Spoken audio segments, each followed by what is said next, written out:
கருத்துலகில் தாமு ஏகாசா என்றால் எனக்கு முதலில் ஏற்பட்ட எண்ணம் தாமு ஏசா அந்த பெயரிலே அன்றைக்கு துவங்கிய பொழுது கருத்துலகமே இல்லாமல் இருந்தது பூரா இருட்டு உலகம், எமர்ஜென்சி உலகம், எங்க கருத்துலகம். ஆனா பாருங்க, இருட்டு உலகத்திலே பிறந்து விடியலுக்காக கீதம் பாடிய இயக்கம் தாமு ஏசா. சிறையிலே பிறந்து விடுதலைக்காக பண்ணிசைத்த இயக்கம் தாமு ஏசா. அன்றைய பெயரை சொல்றேன். ஒரு வகையில எப்படி கெடுதல் நன்மையாகும்?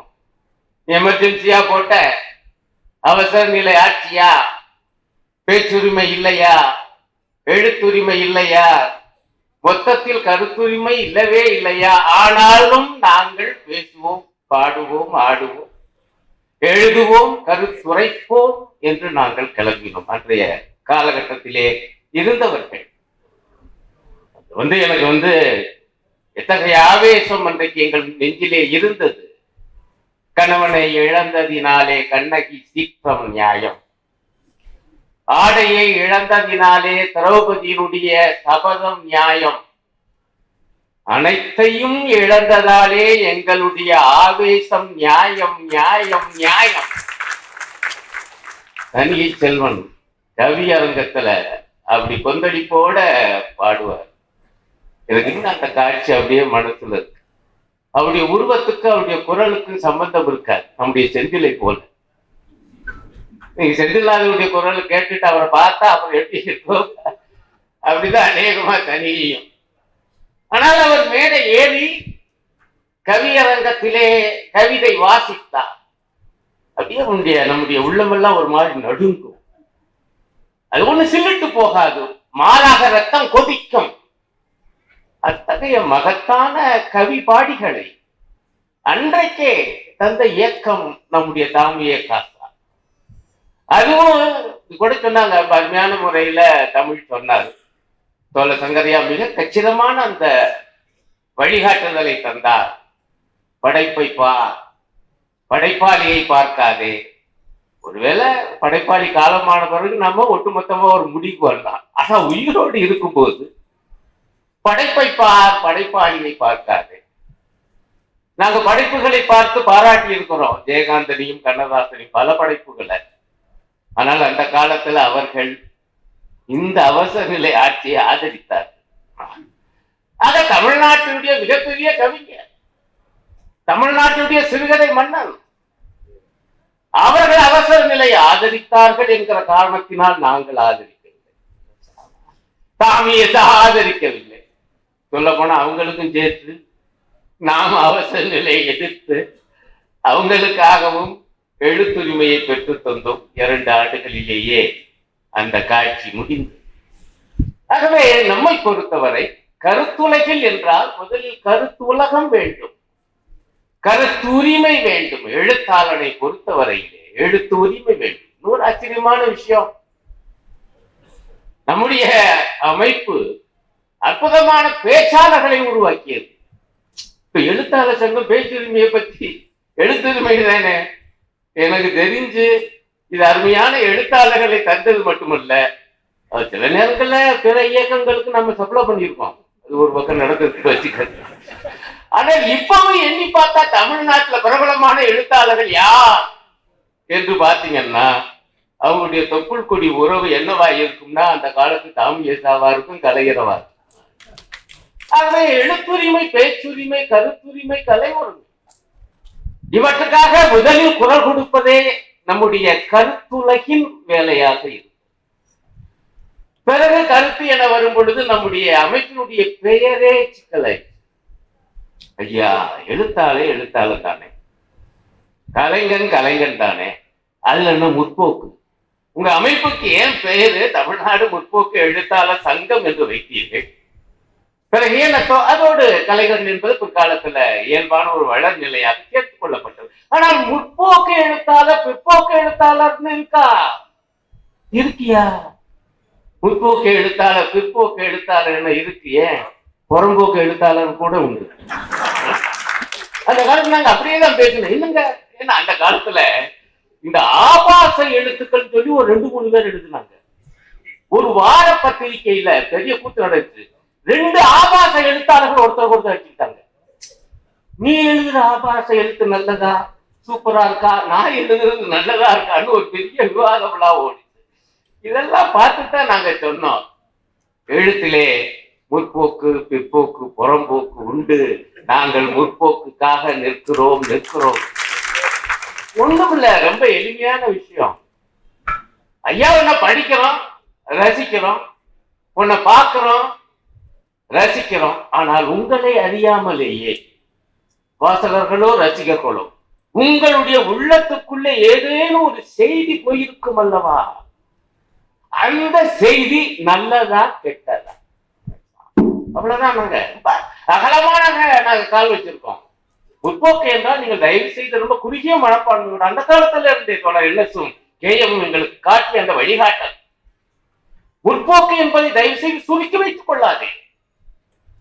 அது அகலமானது, வாழ்வை போன்றே அகலமானது. வாழ்வுக்கு அதை முன்னெடுத்து செல்வதற்கு, முன்னேற்றப்படுத்துவதற்கு ஒரு அடி உதவுமே. ஆனால் ஒரு எழுத்து, ஒரு கலை, அது முற்போக்கு எழுத்து, முற்போக்கு கலை. செந்தில்நாதன் ரொம்ப அழகாக அதை போற போக்குலயே சொல்லிட்டாரு. ஒவ்வொரு விஷயமா எடுத்துட்டு வந்து, ஐயா அவங்க அப்படி எழுதுனாங்க, ஆனா நம்மால் எப்படி எழுதினாப்ல.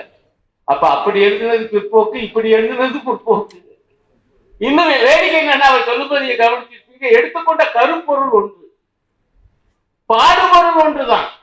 ஆனால் அதை சொல்லுகிற விதம், நான் கூட அடிக்கடி சொல்லுவேன், ஐயா ஒரு மனுஷன் நல்லவனா கெட்டவனாங்கிறத வச்சு ஒன்னே ஒண்ணு பாரு, அவன் ஏழைகளின் பால் அவனுடைய பார்வை என்னவா இருக்குன்னு பாரு. ஏழைகளை அலட்சியமாக ஏளனமாக பார்க்கிறவன் நல்ல மனிதனாக இருக்கவே மாட்டான். அவன் எப்படி நல்ல எழுத்தாளனா இருப்பான்? அவன் எப்படி நல்ல கலைஞனா இருப்பான்? அவன் நமக்குள் ஓடுகிற, உள்ளே நுழைக்கிற அந்த செய்தி எத்தகையது, அதை வைத்துத்தான் ஒரு படைப்பு முற்போக்கா பிற்போக்கா. படைப்பாளி இருக்கட்டும், அவங்க அவருடைய காலத்துக்கு பிறகு கூட அவனை பற்றி மதிப்பீடு செய்வோம். அவனே எழுதி இந்த குறிப்பிட்ட படைப்பு முற்போக்கா பிற்போக்கா, அவ்வளவுதான். அதனாலதான் இன்றைக்கு 50 ஆண்டு காலமாக நீ சொன்னது போல சேதாரமும் இல்லாமல், செய்கூலியும் இல்லாமல் இந்த இயக்கம் இன்றைக்கு நின்று கொண்டிருக்கு. அதே போல இன்னைக்கு எல்லாம் திரும்ப திரும்ப சொல்லுவாங்க எங்களுடைய ஒரு வாக்கியத்தை, கலை இலக்கியம் யாவும் மக்களுக்கே அப்படின்னு நம்ம எல்லாம் முழங்குவோம். இப்ப எது தரப்புல சில பேர் கிண்டலா, கலை இலக்கியம் யாவும் மக்களுக்கு என்னன்னு புதுசா கண்டுபிடிக்கும் மாதிரி சொல்றீங்க, பிறகு என்ன கலை இலக்கியம் எல்லாம் மிருகங்களுக்கா என்று கிண்டலாக பேசினாங்க. நாம் என்ன அர்த்தத்திலே சொல்லுகிறோம், ஏன் சொல்ல வேண்டி வந்துச்சு? கலை இலக்கியம் யாவும் மன்னனுக்கே என இருந்த காலம் ஒன்று உண்டு. மன்னன் உயிர்த்தே மலர்தலை உலகம் பாடினானா இல்லையா? ரொம்ப அற்புதமான எத்தனையோ விஷயங்களை பாடியிருக்கிறான் தங்க புலவன். நான் மறுக்கவில்லை, நான் ரசித்து ருசித்து எழுதி இருக்கிறேன். ஆனால் அதிலே அன்றைக்கு இந்த சிந்தனை வந்துருச்சு, மன்னன் உயிர்த்தே மலர்தலை உலகம், மக்கள் உயிர்த்து அல்ல. அன்றைய சூழலில் மன்னன் தான் எல்லாம், அவன் நல்லா இருந்தா உலகம் நல்லா இருக்கு. ஆகவே இந்த கலைவனை நம்பிய ஒரு சமுதாயத்திலே மன்னன் உயிர்த்தே மலர்தலை உலகம், இதை நாங்கள் ஏற்கவில்லை. மக்கள் உயிர்த்தே மலர்தலை உலகம், ஆகவே படைப்புலகம். என்னை நன்கு இறைவன் செய்தனர், தன்னை நன்கு தமிழ் செய்யுமாறு. இறைவனை எவ்வளவு பக்கா சுயநலவாதியாக்கிட்டாங்க. என்னை நன்கு இறைவன் செய்த, என்னை அருமையா இந்த இறைவன் படைத்தா எதுக்குன்னா அவனை பத்தி பாரு, கடவுளை பற்றி பாடுவதற்காக கடவுளை வர படைச்சாராம். அவ்வளவு சுயநலவாதி கடவுள்னு நான் சொல்லல, அந்த கவிஞன் சொல்லி இருக்கிறார். ஆகவே கலை இலக்கியம் யாவும் அரசனுக்கு என்றார்கள், பிறகு கலை இலக்கியம் யாவும் ஆண்டவனுக்கு என்றார்கள். ஆகவே நாங்கள் சொன்னோம் கலை இலக்கியம் யாவும் மக்களுக்கு. இதை கிண்டலும் கேலியும் செய்தார். ஆனா இந்த கேலி கிண்டல்லாம் எடுபடாது என்கிற காரணத்தினால் பிறகு நாசுக்காக அது உலகளாவிய ஒரு பார்வை, கலை கலைக்காகவே, ஆர்ட் ஃபார் ஆர்ட். இது ஒண்ணு தமிழ்நாட்டுக்கு மட்டுமானது அல்ல, நான் ஏற்றுக்கொள்கிறேன். உலகளாவிய ஒரு போக்கு என்பது கலை கலைக்காகவே, அதனுடைய நீட்சி இலக்கியம் இலக்கியத்திற்காக. இப்ப நான் உங்களை திருப்பி கேட்டேன், கலை இலக்கியம் யாவும் மக்களுக்கு நான் கேள்வி பண்ணீங்களே, கலைக்காகவே சொன்னா அது அபத்தமா தெரியலையா? கலைக்காகவே நீ எழுதி வீட்டுக்குள்ளேயே வச்சுக்க, ஏன் வெளியிடுற? இலக்கியத்திற்காகவேன்னா அதுல எழுதி அப்படி வச்சுக்க வேண்டியதானே, ஏன் மக்கள்கிட்ட கொண்டு போய் வைக்கிற? அது எந்த ஒரு படைப்பும் அது நிச்சயமாக அந்த தனி மனித படைப்பாளியினுடைய உள்ளம், அவனுடைய கோட்பாடு, அவனுடைய கற்பனை திறம் சார்ந்தது என்பதிலே எங்களுக்கு அட்டி இல்லை, ஆட்சேபனை இல்லை. ஆனால் நீங்க அதை மக்களிடம் கொண்டு போய் நிறுத்தும் பொழுது அது எத்தகைய எழுத்து, அது எத்தகைய கலை என்கிற கேள்வியை எழுப்புகிற உரிமை உண்டா இல்லையா பிறருக்கு? அதெல்லாம் எழுப்பக்கூடாது என்றெல்லாம் சொன்னவர்கள் உண்டு. இது விதவிதமான வடிவங்கள்லாம் எடுத்துச்சு. அது என்ன சொன்னாங்கன்னா, நாங்க கலைக்காக என்ன அர்த்தத்துல சொல்றோம்னா, ஐயா கலை இலக்கியத்துல வடிவம் முக்கியம், நேர்த்தி முக்கியம்யா. உண்மை. கலை இலக்கியம் என்றாலே உள்ளடக்கம் உருவம் என்று இரண்டும் சேர்ந்தது என்பதுதான் நாங்க ஆதிகாலம் தொட்டு. இப்ப காலத்தின் குரல் என்கிற நூலை நான் தமிழ்ச்செல்வன் எழுதியிருக்க, தயவு செய்து வாங்கி படித்து பாருங்கள். 1975 இந்த அமைப்பு உருவான காலத்திலேயே இந்த பார்வை உண்டு, அதனுடைய குறிக்கோள்ல உண்டு, கொள்கை அறிக்கையில ரெண்டும் பிரிக்க முடியாது.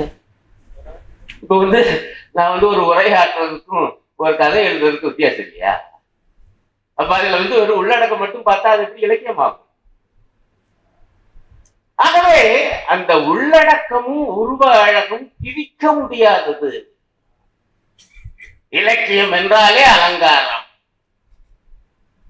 கலை என்றாலே அருமையான ஜோடனை. இதெல்லாம் எப்படி கலையில் இருக்க முடியும்? ஆனால் அந்த அலங்காரமும் ஜோடனையும் பிணத்துக்கு செய்யப்பட்டதாக இருக்கக்கூடாது என்பதுதான் எங்களுடைய அபிப்பிராயம். அது உயிர்ப்புள்ள ஒரு நல்ல சிந்தனைக்கு செய்யப்பட்டதாக. இதைத்தான் நாங்க திரும்ப திரும்ப சொன்னோம். நல்லவழிக்கு எனக்கு முன்பு தமிழ்ச்செல்வன் பேசுவோம், அது கூட அது மாதிரியான உதாரணங்கள் சொல்லிட்டு நேரங்களுக்கு உதாரணங்களுக்கு போக வேண்டிய அவசியம் இல்லை. அவர்களுடைய சாரத்தை நான் சொல்லுகிறேன். இருக்கிற கொஞ்ச நேரத்துல மிக தெளிவான பார்வை இருந்துச்சு. ஒரு மாநாட்டுல சங்கரையா பேசினார். ஏன்னா இந்த அலங்காரம் அழகு இதெல்லாம் முற்போக்காளர்களுக்கு தெரியாது, இவங்களுக்கு பல வகையான வடிவங்கள் இருப்பது தெரியாது, வடிவ நேர்த்தியினுடைய முக்கியத்துவம் இவர்களுக்கு புரியாது என்று சகட்டு மேனிக்கு ஏகப்பட்ட விமர்சனங்கள் அந்த காலத்துல வரும். இதையா மனசுல வச்சுக்கிட்டு அந்த தலைவர் தாமியக்காக மாநாட்டுல பேசினார். அவர் என்ன ஆரம்பிச்சார்னா, 1917 நவம்பரில் ரஷ்யாவிலே மகத்தான சோவியத் புரட்சி வெற்றி பெற்றது. அப்பொழுது எதிர்ப்புரட்சியாளர்கள் தானிய வயல்களை எல்லாம் எரித்து விட்டு ஓடிவிட்டார். ஒரு உள்நாட்டு யுத்தம் நடந்து கொண்டு இருக்கிறது. 1917 இருந்து 1920 வரைக்கும் இந்த வரலாறு தெரிந்தவர்களுக்கு தெரியும். இந்த காலத்துல பாருங்க, அங்க ரஷ்ய நாட்டில் இருந்த ஜெர்மன் தூதரகம், அப்போ சர்வதேச அரசியல் பல பின்னணி, அதுல அந்த தூதரக அதிகாரிகள் லெனினுடைய அரசுக்கு ஒரு தகவல் சொல்றாங்க. இப்படி தானியங்களை பூரா அவங்க எரிச்சிட்டு போயிட்டாங்க, உங்க எதிராளிகள் பார்க்கலாம், மக்கள் ரொட்டி இல்லாம அவதிப்படுறாங்க, ஜெர்மன் நாடு உங்களுக்கு ரொட்டி தர தயாராகிருக்குன்னு ஒரு செய்தி வரும். இந்த செய்தியை ஒரு அதிகாரிகள் கொண்டாந்து லெனின்கிட்ட சொல்றாங்க. சொல்லும் போது ஆனா அவங்க எப்ப கோபத்தோட சொல்றாங்க, என்னன்னா பாருங்க இந்த ஜெர்மன்காரங்க ரொட்டி தரேன்னு சொல்லிவிட்டு ரொட்டி வாங்க வரும்போது ஈவினிங் ஷூட்ல வர சொல்றாங்க.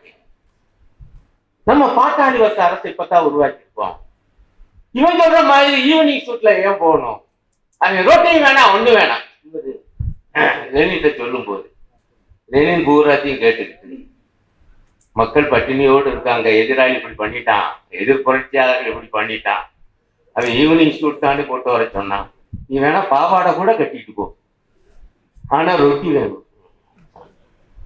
இதாயா பாட்டாளி மக்கள் தலைவன் என்பது. அவர்தான் லெனின் தான் மெய்யான புரட்சி தலைவர். ஏகப்பட்ட புரட்சி தலைவர்கள் தமிழ்நாட்டில் பார்த்து தலைவர்கள் தலைவிகள், அப்புறம் புரட்சியை விட்டுட்டு எழுச்சி தமிழர்கள் தலைவர்கள் நிறைய பார்த்தாங்க.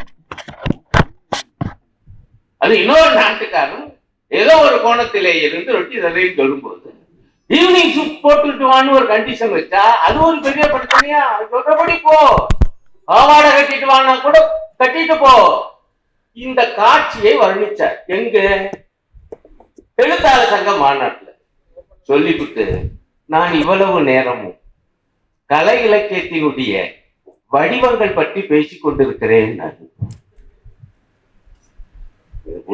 இது ஒரு உருவகம் சொல்லிவிட்டு நானு கலை இலக்கியத்தினுடைய வடிவங்கள் பற்றி அதனுடைய அர்த்தம் என்ன? ஐயா, ஒரு முக்கியமான கருப்பொருளை சொல்லுவதற்கு அந்த வடிவம் தான். நீ சுட்டுட்டான்னா போட்டு, இந்த முக்கியமான பாடுபொருளை சொல்வதற்கு பாவாடை கட்டிட்டு போனா போய்க்க. எந்த வடிவத்தையும் பயன்படுத்த, வடிவங்களை பொறுத்தவரை நம்முடைய அமைப்பு மகா சுதந்திரத்தை தந்து. பாருங்க, எங்க இருந்து எங்க வந்திருக்கோம்.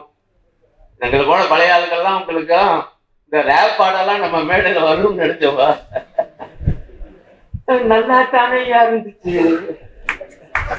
தப்புன்னு தெரிஞ்சா பட்டுன்னு கேளு. இதை விட என்ன வேணும் முற்போக்கு? இப்ப நான் சொல்லும் போது தப்புன்னு தெரிஞ்சா பட்டுன்னு கேள்வி வேணும்னா இந்த கர்நாடக மியூசிக்ல வந்திருக்காங்க அப்படின்னா அப்படி சொல்லலாம். ஆனா ரேப் அந்த இசை வடிவத்துல விஷயம் என்ன? தப்புன்னு சொன்னா சட்டுன்னு கேளு. கேட்காதனாலதான் நாட்டு நாசமா போயிருக்கு. உண்மை. தீயவர்கள் எத்தனையோ தீமைகளை செய்ததால் இந்த நாடு நாசமாகவில்லை. நல்லவர்கள் கள்ள மௌனம் சாதிப்பதாலும் இந்த நாடு நாசமாய். இங்க வந்து விஷயம் தான் முக்கியமே ஒழிய வடிவம் அல்ல.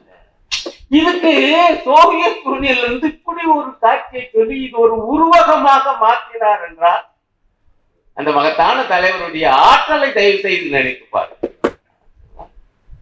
இன்னும் பல வகையான வடிவங்கள் வந்துச்சு. இந்த பிரச்சனைகளுக்கு குறித்தெல்லாம் இது ஒரு அறிவார்ந்த சபை என்ற காரணத்தினால் நான் இந்த மாதிரி சில விஷயங்கள் எல்லாம் சொல்ல வேண்டியிருக்கு.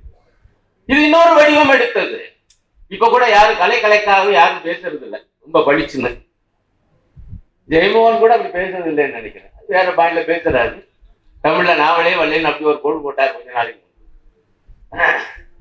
என்ன விஷயம்னா அவர் எழுதுறது மட்டும்தான் நாவல்னு எல்லாரும் சொல்லணுங்கிறதுக்காக தமிழ்ல நாவலே வரலன்னு இன்னைய வரைக்கும் பேசுறாரு தமிழ் செல்வன். அவர் என்ன சொல்றது, இப்படி சில நேரத்தில் பேசினாங்க. இதுக்கெல்லாம் பதிலடி கொடுத்தோம். ஆனா இப்ப பெரிய அளவுக்கு அந்த பேச்சு இல்லை, அந்த கேலி பேச்சும் இல்லை. கலை இலக்கியம் யாவும் மக்களுக்கு. ஆனால் என்ன இருக்கு நான் கூர்ந்து கவனிக்க, இந்த நாடு எப்படி இருக்கு. பாபர் மசூதி இடிப்புல இருந்து திருப்பரங்குன்ற விவகாரம் வர, மதுரையினுடைய அந்த முருக பக்தர்கள் மாநாடு, சொக்கால் மாநாடு நடத்தினாங்களே, சங்கிகள் மாநாடு வர, மக்களை மதவெறியால் பிளந்து இந்த நாட்டையே நாசமாக்குகிற ஒரு மிகப்பெரிய சதி நடந்து கொண்டிருக்கிறது.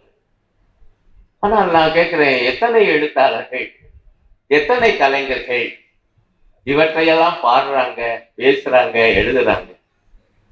நம்ம ஆளுங்க பல பேர் எப்படி இருக்காங்கன்னா இந்த மாதிரி தத்துவத்துக்குள்ள எல்லாம் போறது இல்லை. கலை இலக்கிய கோட்பா. ஆனா வம்பு தும்பு இல்லாத கவிதையா இருக்கு. வம்பு தும்பு இல்லைன்னா என்னன்னா ஒரு கவிதை, அது ஒரு ஒற்றை எறும்பு, அது ஒரு ஒற்றை எறும்பு, ஆனாலும் வரிசையில் செல்கிறது. கவிதை. நான் திரும்ப திரும்ப யோசிச்சு பார்த்தேன், ஒற்றை எறும்பு எப்படா வரிசையில போகும்? அதுதான் புதுமை. நான் இன்னும் ஒற்றுக்கொள்கிறேன், கூட ரசிக்கலாம். ஆனால் இந்த உலகம் இருக்க, இத ஒரு கவிதையை மக்கள்கிட்ட கொண்டு வரீங்களே, அவங்களுக்கு இது மூலமா என்ன சொல்றீங்க? அதோட இன்னும் இல்லைங்க, நாங்களும் கொஞ்சம் சித்தாந்தமா பேசுறோம். என்ன சித்தாந்தம்? வாழ்ந்து என்ன ஆக போகிறது? செத்து தொலைவோம். அடுத்து அடிச்சாரு, செத்து என்ன ஆக போகிறது? வாழ்ந்து தொலைப்போம். இரண்டாவது பகுதி நல்லா தானே இருக்கு. ஆனால் என்ன சிக்கல, ஏதோ போனா போகுது வாழ்க்கையை பார்க்கிறது. வாழ்ந்து என்ன ஆக போகிறது? செத்து தொலைவோம். செத்து என்ன ஆக போகிறது? வாழ்ந்து தொலைப்போம். வாழ்க்கையை பற்றி இந்த பார்வை எப்படி சரியானதாக இருக்க முடியும் என்கிற கேள்வியை எழுப்பினால் அவன்தான் முற்போக்கு கலை இலக்கிய விமர்சனம். எனக்குள்ள வருத்தம் எல்லாம் சமீப காலமாக தமிழ்நாட்டிலே கலை இலக்கிய விமர்சனம் என்பது படைப்பாக்கம் வந்திருக்கு. ஆனால் கலை இலக்கிய விமர்சனம் என்பது எந்த அளவுக்கு வந்திருக்கிறது என்பதை தயவு செய்து எண்ணிப்பார். இதெல்லாம் பிற்காலத்துல உருவான அந்த பேச்சு இல்லாட்டியும் கூட போஸ்ட் மாடர்னிசம் எனப்படுகிற அந்த பின்னை நவீனத்துவம் அது பல வகையா வந்துச்சு. சர்ரியலிசம், எக்ஸிஸ்டென்சியலிசம், இது பற்றியெல்லாம் நம்முடைய தமிழ் மாநில மாநாட்டில் விவாதிச்சு தீர்மானங்களை நிறைவேற்றி இருக்கிறோம். ஆனா அதெல்லாம் என்ன குழப்பத்தை எல்லாம் உருவாக்குது. நான் ஒரே வாக்கியத்தில் சொல்றேன், என்னையா பின்னை நவீனத்துவம்? பின்னை நவீனத்துவம் என்ன சொல்லுது என்றால், எதையுமே அகண்டமாக பார்க்காது. ஒரே வாக்கியத்தில் தான் அது அவன் ஒரு வார்த்தை போட்டான், பெருங்கதையாடல் கூடாது.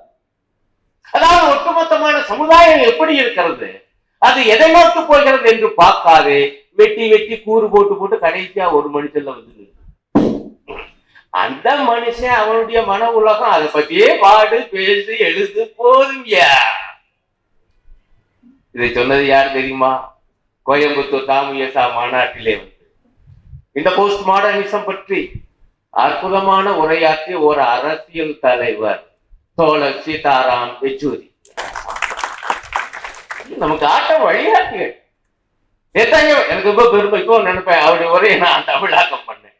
அந்த இதுனா அது நாங்க ஏற்கனவே இந்த தலைப்புல தான் பேசின இசைப்பிகள் எல்லாம் தெரியும்.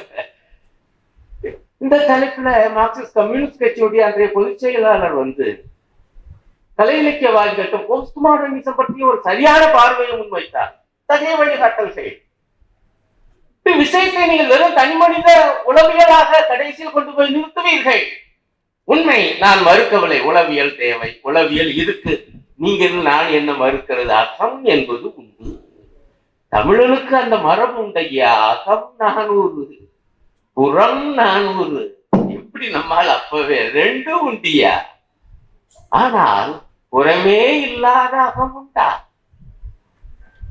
புறமே இல்லாத அகம் உண்டா? புற உலகே இல்லாத அகம் உண்டா? சமுதாயமே இல்லாத ஒரு ஒற்றை தனி மனிதன் தனித்தீவாக வாழ முடியுமா? வாழ்ந்திருக்கிறானா? கற்பனையாக சில நாவல்கள் ஆங்கிலத்தில் வந்திருப்பதை நான் அறிவேன். ஆனால் நடப்பு நாம் தயவு செய்து இந்த மாதிரியான இசங்களில் மாறுபட்டுத்தான் நாம வந்து யதார்த்தவாதம், ரியலிசம் என்கிற இசத்தை அன்று முதல் இன்று வரை, இன்னும் சொல்ல போனா இடதுசாரிகளே சில பேரு சோசியலிச யதார்த்தவாதம் என்பது வாய்ப்பு இல்லை, இனி கிடையாது, அந்த கதை முடிஞ்சு போச்சு. 1991 சோவியத் யூனியன் சிதைஞ்ச உடனே சோசியலிசம் போச்சு. ஆகவே சோசியலிச யதார்த்தவாதம் போச்சு. இல்லை, இது தவறான கருத்தோட சொன்னவா அவர் இவர் அல்ல, ஒரு மிகப்பெரிய இடதுசாரி எழுத்தாளரா. பெயர் முக்கியம் அல்ல, சிந்தனை தான் முக்கியம் என்ற காரணத்தால் பெயரை சொல்லவில்லை. சோசியலிச யதார்த்தவாதம் என்பது இனி இல்லை, முடிந்து விட்டது சோவியத் யூனியனோடு. எனக்கு ரொம்ப ஆச்சரியமாயே, சோசியலிச சிந்தனைங்கிறது சோவியத் யூனியனிலிருந்து பிறக்கவே இல்லை. ஆகவே சோவியத் யூனியனோடு முடிய போறதும் இல்லை. எல்லாரும் எல்லா பெரும் செல்வமும் எய்தலாரே, இங்கே இல்லாரும் இல்லை, உடையாரும் இல்லை மாதோ. இப்ப இது எப்ப வந்துச்சு? இது சமத்துவ சிந்தனை என்பது இயல்பான ஒன்று. இது யதார்த்தவாதம் என்பது முக்காலத்தை பற்றியது. கடந்த காலத்தை பற்றிய யதார்த்தம் சரித்திர கதைங்கிறிய, சமகாலத்தை பற்றிய யதார்த்தம் சமூக கதைங்கிறிய, இது காலத்தை பற்றிய யதார்த்தம் விஞ்ஞான கதைங்கிறிய. நாங்க அதோட ஒண்ணு சேர்த்து சொல்றோம், சமூக விஞ்ஞான கதை. அதுதான் என் சோசியலிச யதார்த்தவாதம். இந்த உலகம் நாளைக்கு நல்லதாக முடியும். ஏற்கனவே இருந்ததை விட ஒரு நல்ல உலகம் இன்னைக்கு வந்திருக்கு. இன்னைக்கு இருக்கக்கூடிய இந்த அவலங்களை எல்லாம் பார்த்து நம்ம ஒரு முடிவுக்கு வர வேணாம். முந்தைய உலகம் இதை விட மோசம், பல யுகங்களை கண்டுவிட்டது இந்த உலகம், மனித குலம். அவன் இதை விட மோசமானது ஒழிந்து இன்றைக்கு இது வந்திருக்கிறது என்றால், இது ஒழிந்து இதை விட சிறந்த ஒரு சமுதாயம் பிறக்கும். அதற்கு நாங்கள் வைக்கிற பெயர் சோசியலிசம். நீ வேணா வேற பேர் வச்சுக்க. ஆனால் இந்த சமுதாயம் நிரந்தரம் என சொல்லாது, ஸ்டேட்டஸ் குவோ. இதுவே நித்தியம் என சொல்லாது. காரணம், இது நித்தியமாக இருந்தது இல்லை, மாறி மாறி வளர்ந்து வந்தது. ஆகவே இது நித்தியமாக இருக்காது, இதை விட ஒரு சிறந்தோம். அதை இப்ப கனவு கண்டு அதை பத்தி எழுதக்கூடாதுங்களா? ஐயா, எழுதாது. ஏன்னா சோசியலிச யதார்த்தம் குடிச்சு போச்சு. ஆனா அதையெல்லாம் நாம எதிர்த்து போராடும். எனக்கு கொடுக்கப்பட்ட நேரம் முடிந்து கொண்டிருக்கிறது. ஆக இறுதியாக ஒன்றை சொல்லி நான் விடைபெற விரும்புகிறேன். இன்றைய சூழலில் யதார்த்தவாதிகள் என்றால் இன்றைய யதார்த்தம் என்ன என்பதை தயவு செய்து நான் நெஞ்சிலே நிறுத்த வேண்டும். நான் பார்க்கிறேன் நம்முடைய படைப்புகள் அல்லது நம்முடைய எழுத்துக்கள்ல இந்த பாஜகவுடைய இந்துத்துவா பற்றி, அதனுடைய மதவெறி கோட்பாடு பற்றி மிக காத்திரமான, ஏன் சொல்ல போன ஆத்திரமான எழுத்துக்கள், பேச்சுக்கள் எல்லாம் வரும். ஆனால் இந்துத்துவத்தினுடைய சாரம் என்ன புரிந்து கொண்டிருக்கிறோமா? நான் சொல்லுறேன், இது இப்ப நல்லா சொன்னார் செந்தில்நாதன் மதத்தை பற்றி. நான் நேரம் கருதி அதுக்குள்ள போகப்பட்ட ஒரே ஒரு விஷயம், கடவுள் இல்லை என்பது நாத்திகம். இல்லாத கடவுள் இத்தனை கோடி பேர் இதயங்களில் எப்படி இருக்கிறார் என விளக்குவது மார்க்சியம்.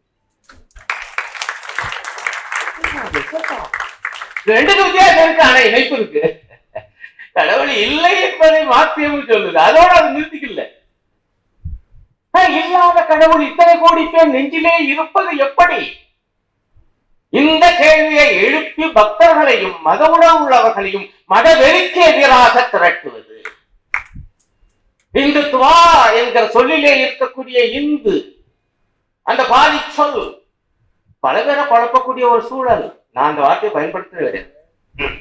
அப்படியே பயன்படுத்தினாலும் இந்துத்துவா எனப்படுகிற மனுவாதம் அப்படின்னு சொல்லி, அந்த இந்துத்துவாவுடைய சாரம் என்ன? நான் தான் திரும்ப திரும்ப கேட்டேன். ஐயா, இப்ப நம்முடைய மேடையில் தானே உதயநிதி ஸ்டாலின் சனாதனம் பத்தி பேசி பெரியவங்க ஒரு டிவி விவாதத்துல என்னை பார்த்து பாஜக காரர் கூட கேட்கல, அதிமுக ஆதரவாளர் என்ன கேட்டார் தெரியுமா? அருணன், நீங்க எவ்வளவு வேடம் போட்டாலும் எங்களுக்கு தெரியும் தாமு எஸ்ஸாலாம் என்னன்னா அதுல நீங்க எல்லாம் இருக்கீங்க. அந்த தாமு எஸ்ஸாவில் தானே உதயநிதி வந்து சனாதனத்தை ஒழிப்பேன் என சொன்னார், அதை ஏற்றுக்கொள்கிறீர்களா அப்படின்னு. நான் மெதுவா சொன்னேன், ஏற்றுக்கொள்கிறேன். நான் மட்டும் இல்லையா, தாமு எஸ்ஸாவே ஏற்றுக்கொண்டிருக்கியா? என்ன வழக்கு போட்ட? அவ்வளவு வழக்கு நாங்க எதிராடிக்கிட்டு இருக்கோம்யா.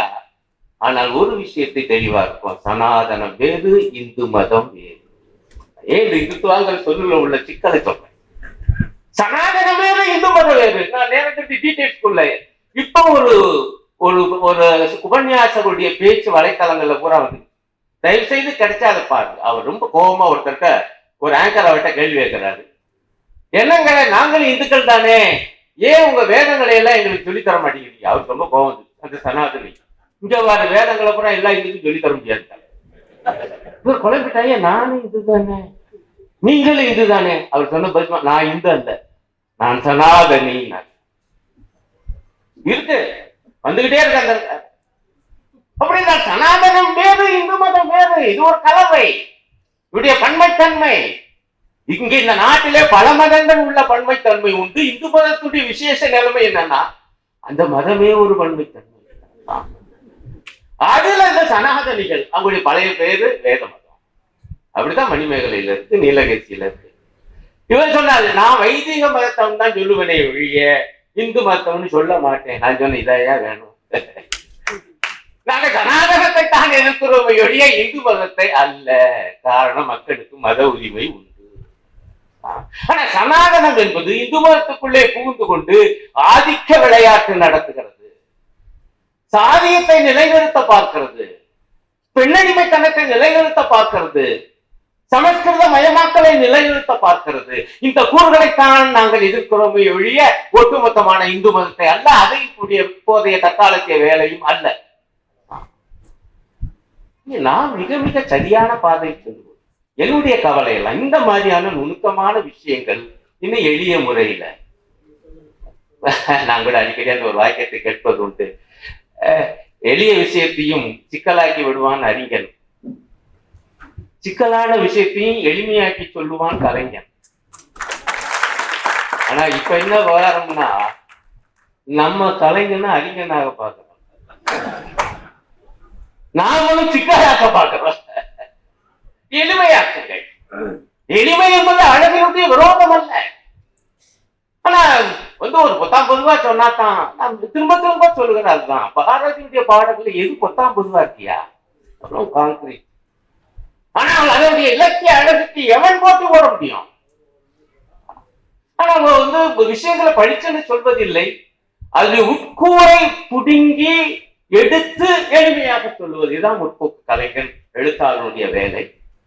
இல்லை குழப்பிக்கிட்டே இருந்தா என்னங்க புரியல, ஐயா என் படைப்ப புரியுற அளவுக்கு ஓம் புத்தி வளரணுமையான்னு சொன்னா நம்ம என்ன பண்றோம்?